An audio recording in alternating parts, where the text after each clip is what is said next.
नेहा कहती है, पापा मैंने अपनी पसंद के लड़के से शादी कर ली है। उसके पिता बहुत गुस्से में थे, लेकिन उन्होंने अपनी बेटी से बस इतना कहा, मेरे घर से निकल जाओ। नेहा ने कहा, अभी उनके पास कोई काम नहीं है, हमें रहने दीजिए, हम बाद में चले जाएंगे। परंतु उनके पिता ने एक ना सुनी और उसे घर से बाहर कर दिया। कुछ साल बीत गए और नेहा के पिता का निधन हो गया। दुर्भाग्यवश जिस लड़के से नेहा ने शादी की थी वह भी उसे धोखा देकर भाग गया। नेहा के दो बच्चे थे, एक लड़की और एक लड़का। नेहा ने खुद का एक रेस्टोरेंट चलाना शुरू किया जिससे उसका जीवन यापन हो रहा था। जब नेहा को अपने पिता के निधन की खबर मिली तो उसने सोचा, अच्छा हुआ उन्होंने मुझे घर से निकाल दिया था और दर दर की ठोकरें खाने छोड़ दिया। नेहा ने तय किया कि वह उनकी अंतिम यात्रा में नहीं जाएगी, लेकिन उसके ताऊजी ने उसे समझाया, नेहा हो जाओ, जाने वाला शख्स तो चला गया, अब उनसे दुश्मनी कैसी। नेहा ने ताऊजी की बात मान ली और अपने पिता की अंतिम यात्रा में शामिल होने का फैसला किया। जब वह अपने पापा के घर पहुंची तो सभी उनकी अंतिम यात्रा की तैयारी कर रहे थे। नेहा को उनके मरने का कोई दुख नहीं था, बस वह ताऊजी के कहने पर वहां आई थी। नेहा के पिता की तेरहवीं पर उसके ताऊजी ने उसे एक खत दिया जिसे उसके पिता ने लिखा था। रात को नेहा ने वह खत खोला और पढ़ना शुरू किया। खत में लिखा था, मेरी प्यारी गुड़िया, मुझे मालूम है कि तुम मुझसे नाराज हो, पर अपने पापा को माफ़ कर देना। मैं जानता हूँ तुम्हें मैंने घर से निकाला था और तुम्हें दर दर की ठोकरें खानी पड़ी, पर मैं भी उदास था, तुम्हें कैसे बताऊँ। याद है जब तुम 5 साल की थी तब तुम्हारी माँ हमें छोड़कर चली गई थी। तुम कितना रोती थी, डरती थी, मेरे बिना सोती नहीं थी, रातों को उठकर रोती थी। तब मैं भी सारी रात तुम्हारे साथ जागता था। तुम जब स्कूल जाने से डरती थी तब मैं सारा वक्त तुम्हारे स्कूल की खिड़की पर खड़ा रहता था और जैसे ही तुम स्कूल से बाहर आती थी तुम्हें सीने से लगा लेता था। वह कच्चा पक्का खाना याद है जो तुम्हें पसंद नहीं आता था, मैं उसे फेंक कर फिर से तुम्हारे लिए नया खाना बनाता था ताकि तुम भूखी ना रहो। याद है जब तुम्हें बुखार आया था तो मैं सारा दिन तुम्हारे पास बैठा रहता था, अंदर ही अंदर रोता था पर तुम्हें हंसाता था ताकि तुम ना रो। याद है जब तुम हाई स्कूल की परीक्षा के लिए रात भर पढ़ती थी तो मैं सारी रात तुम्हें चाय बनाकर देता था। जब तुम पहली बार कॉलेज गई थी और तुम्हें लड़कों ने छेड़ा था तो मैं तुम्हारे साथ कॉलेज गया और उन बदमाश लड़कों से भिड़ गया। उम्र हो गई थी और मैं कमज़ोर भी, लेकिन हर लड़की की नज़र में पापा हीरो होते हैं, इसलिए अपना दर्द सह गया। याद है तुम्हारी पहली जीन्स, वह छोटे कपड़े, वह गाड़ी, पूरी कॉलोनी तुम्हारे खिलाफ थी, लेकिन मैं तुम्हारे साथ खड़ा था। किसी को तुम्हारी खुशी में बांधा बनने नहीं दिया। तुम्हारा देर रात घर आना, कभी कभी शराब पीना, डिस्को जाना, लड़कों के साथ घूमना, इन सब बातों पर मैंने कभी गौर नहीं किया क्योंकि उस उम्र में यह सब थोड़ा बहुत होता है।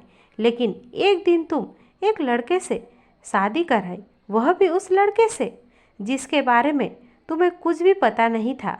मैंने उस लड़के के बारे में सब पता किया। उसने न जाने कितनी लड़कियों को धोखा दिया था, पर तुम प्रेम में अंधी थी। तुमने मुझसे एक बार भी नहीं पूछा और सीधे शादी कराई। मेरे कितने अरमान थे, तुम्हें डोली में बिठाऊं, चांद तारों की तरह सजाऊं, ऐसी धूमधाम से शादी करूं कि लोग बोले, देखो शर्मा जी ने अपनी बच्ची को कितने नाजों से पाला है। पर तुमने मेरे सारे ख्वाब तोड़ दिए। मैंने तुम्हारे लिए यह खत इसलिए छोड़ा है ताकि कुछ बात कर सकूं।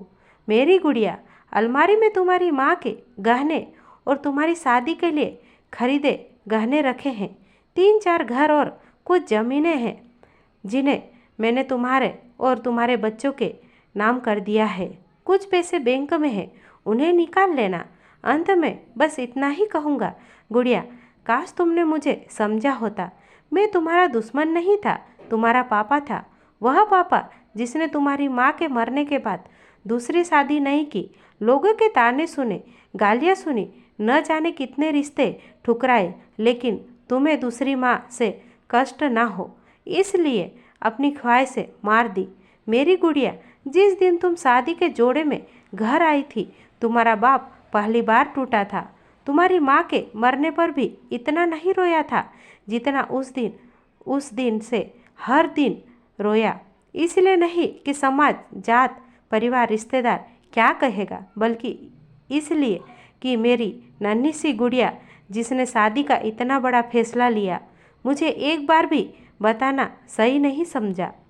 अब तो तुम भी माँ हो। औलाद का दर्द और खुशी सब क्या होता है, वह जब दिल तोड़ते हैं तो कैसा लगता है। ईश्वर तुम्हें कभी यह दर्द ना दिखाए। एक खराब पिता ही समझकर मुझे माफ़ कर देना। मेरी गुड़िया, तुम्हारा पापा अच्छा नहीं था जो तुमने उसे इतना बड़ा दर्द दिया। अब खत यहीं समाप्त कर रहा हूँ। हो सके तो माफ़ कर देना। नेहा ने खत के साथ लगी ड्राइंग देखी जो उसने बचपन में बनाई थी और उसमें लिखा था, आई लव यू मेरे पापा, मेरे हीरो, मैं आपकी हर बात मानूंगी। नेहा रो रही थी, तभी उसके ताऊजी आए और उन्होंने कहा, नेहा, वो जो तुम्हें रेस्टोरेंट खोलने और घर खरीदने के पैसे मैंने नहीं दिए थे, वो तुम्हारे पिताजी ने मुझसे दिलवाए थे। औलाद चाहे कितनी भी बुरी हो, माँ बाप कभी बुरे नहीं होते। औलाद चाहे माँ बाप को छोड़ दे, माँ बाप मरने के बाद भी अपने बच्चों को दुआ देते हैं। नेहा के पापा को सुकून मिलेगा या नहीं मुझे नहीं पता, पर उस खत को पढ़ने के बाद शायद सारी ज़िंदगी नेहा को सुकून नहीं मिलेगा। बस इतना ही कहूँगा। दोस्तों, लव मैरिज करना कोई गलत बात नहीं, पर अपने माँ पिताजी की मर्जी शामिल कर ले। पत्थर से पानी निकल जाता है, वो तो माँ बाप है, कब तक नहीं टूटेंगे। अपने बच्चों की खुशी के लिए हर माँ बाप की एक इच्छा होती है, अपनी बेटी को अपने हाथों से डोली में विदा करने की। हो सके तो उस एक सपना मत रहने दीजिए। उम्मीद करते हैं कि आप सभी को यह कहानी पसंद आई होगी। तो प्लीज़ आप अपना प्यारा सा कमेंट बॉक्स में लिखकर ज़रूर बताएगा और साथ साथ हमारे चैनल को भी सब्सक्राइब ज़रूर कर दीजिएगा। कल फिर मुलाकात होगी ऐसी ही एक और नई कहानी के साथ।